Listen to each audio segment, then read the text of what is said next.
قیافش رو نگاه کن تو رو قرآن. پلش عشق پلیسیا سگ رید تو این عشق پلیسیا.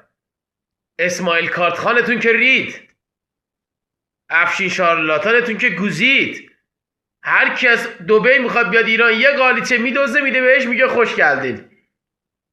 عیسی آل کثیرتون هم که دیگه چپوندیم به استقلال بدبخت. چه مملکتیه آقا؟ چیکار دارین میکنین؟ از روزی که وی ای آر اومده به ترتر افتادین.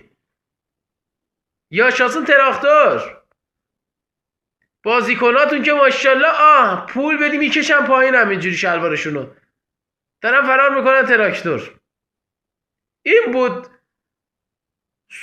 نمیدونم میگفتن ارتش سرخ آسیا. بابا این که عروس سرخ آسیا زاب دار اومد.